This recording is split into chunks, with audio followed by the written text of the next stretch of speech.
Bonjour à tous, nous allons terminer le système nerveux en abordant les autres sens, sens qui seront vus comme notre capacité à détecter de l'information, que ce soit de l'information qui vient de l'extérieur de notre corps ou même de l'intérieur de notre corps.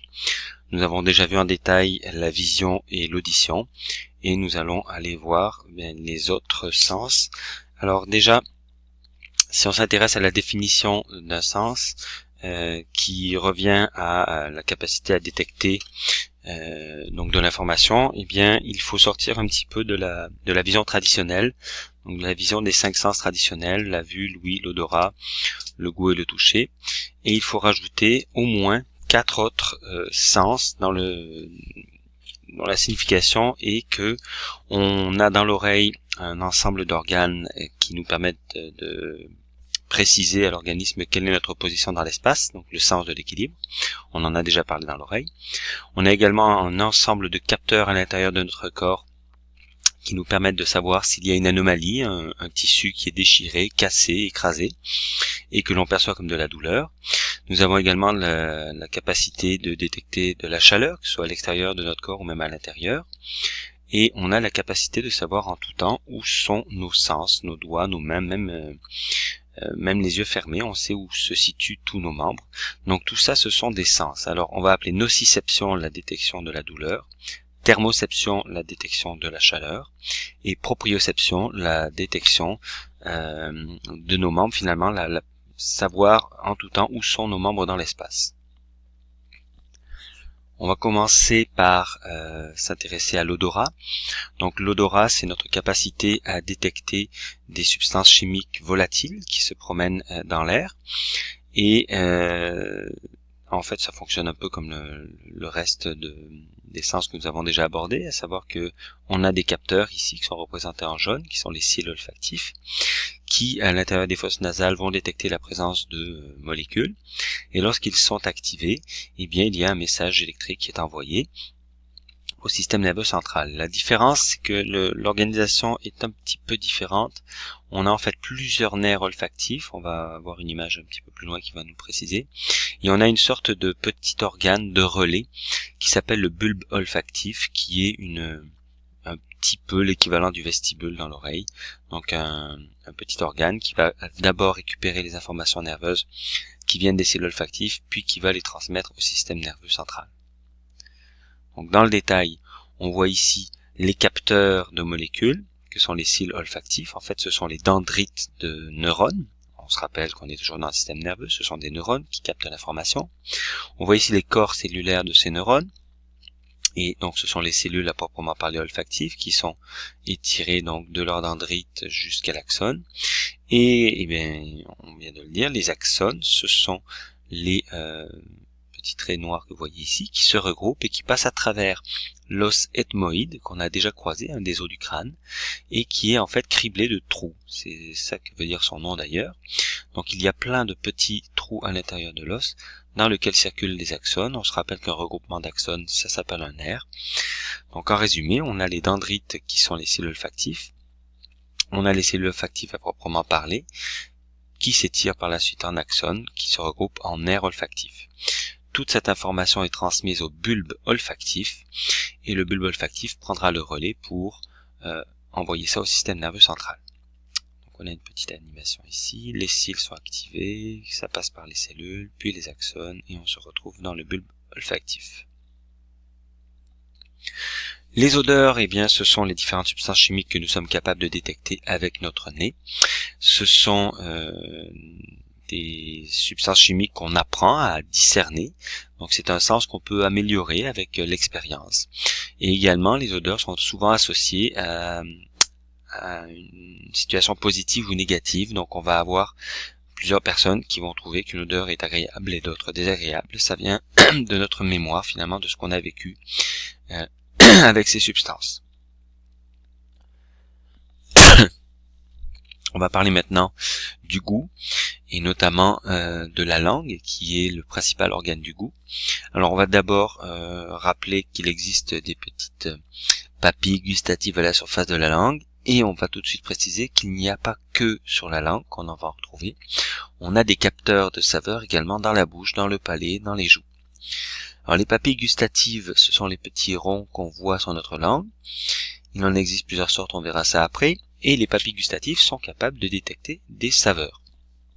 Alors les 5 principales saveurs sont le salé, le sucré, l'amertume, l'acidité et le umami, qui est une saveur un peu particulière qu'on retrouve surtout dans les cuisines orientales. Mais si on réfléchit bien, on capte d'autres saveurs dans la bouche, par exemple le piquant, le goût métallique, le gras, l'astringence, qui est le dessèchement de certains aliments qu'on peut retrouver, ou la fraîcheur avec l'eucalyptus et la menthe, par exemple. Alors, on enlève tout de suite l'idée de la carte des saveurs. Il n'y a pas de carte sur la langue où on perçoit mieux le salé d'un côté, le sucré d'un autre. Ceci n'est plus du tout d'actualité. En fait, toutes les papilles sont capables, a priori, de détecter toutes les saveurs.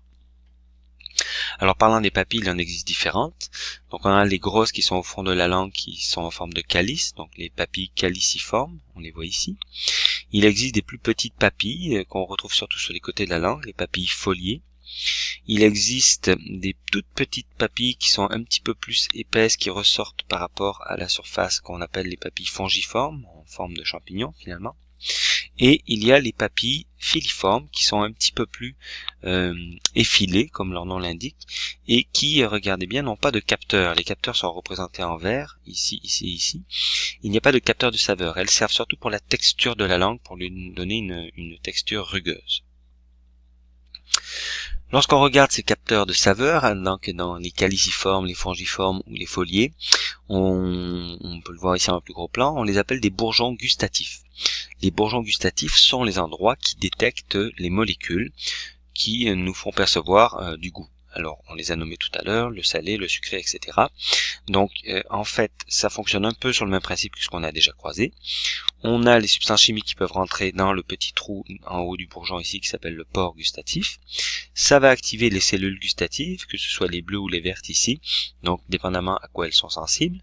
Et une fois qu'elles ont été activées, elles vont transmettre un message électrique au système nerveux central par le nerf gustatif. On comprend bien que ces cellules-là sont des neurones également, qui ont un axone en prolongement ici.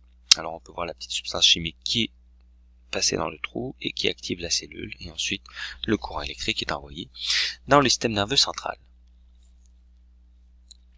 On passe à la peau et on va se rendre compte que la peau en fait va contenir plusieurs des sens qu'on a nommés tout à l'heure, donc à savoir le toucher, la thermoception et la nociception. Rapidement, de quoi est constituée la peau? De 3 couches principales: l'épiderme qui est la couche externe, le derme qui est la couche intermédiaire et l'hypoderme qui est la dernière couche qui, selon certains livres ou certains ouvrages, ne ferait pas vraiment partie de la peau.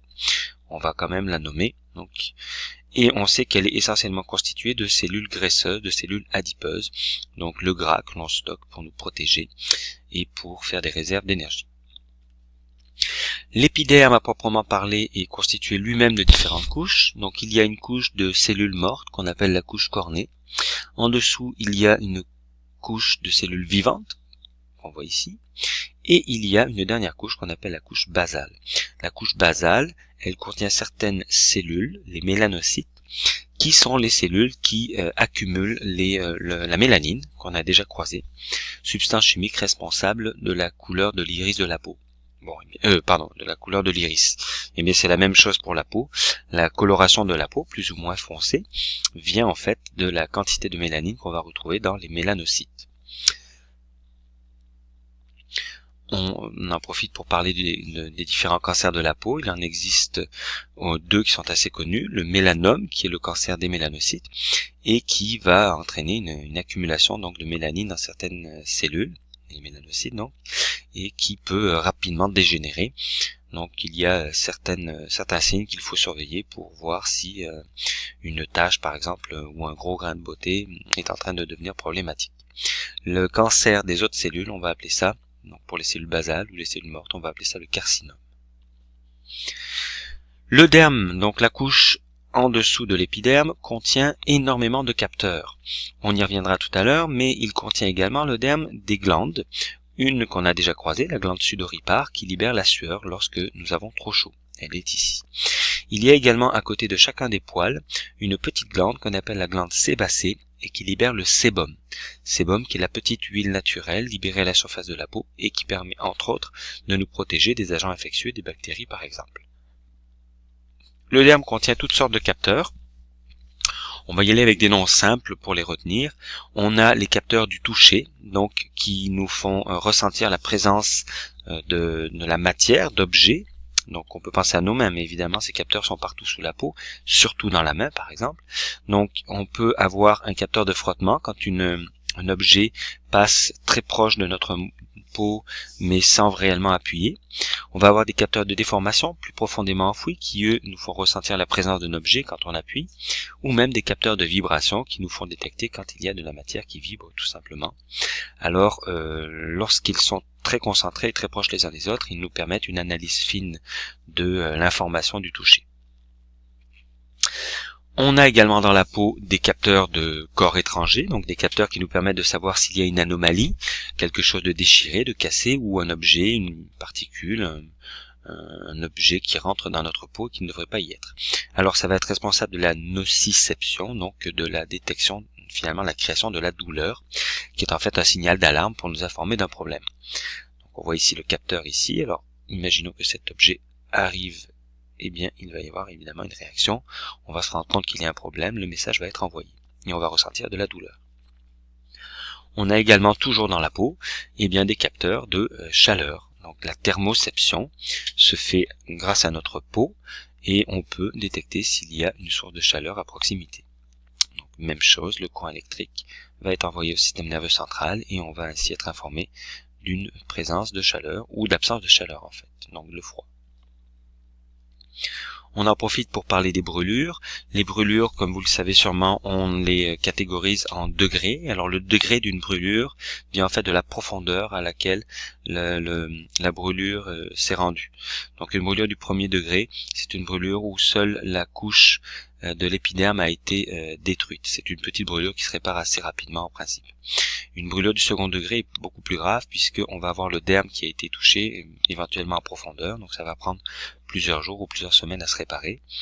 Une brûlure de troisième degré est très très grave puisque là on descend carrément dans l'hypoderme et ce sont des brûlures qui sont très compliquées à soigner. On termine par le dernier sens que nous verrons cette année, la proprioception, qui nous permet de savoir en tout temps que nos muscles sont contractés ou non.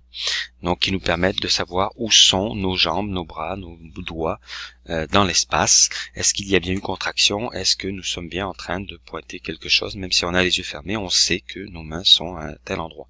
Alors ça se fait grâce à des capteurs qui sont directement incrustés dans les muscles ou dans les tendons.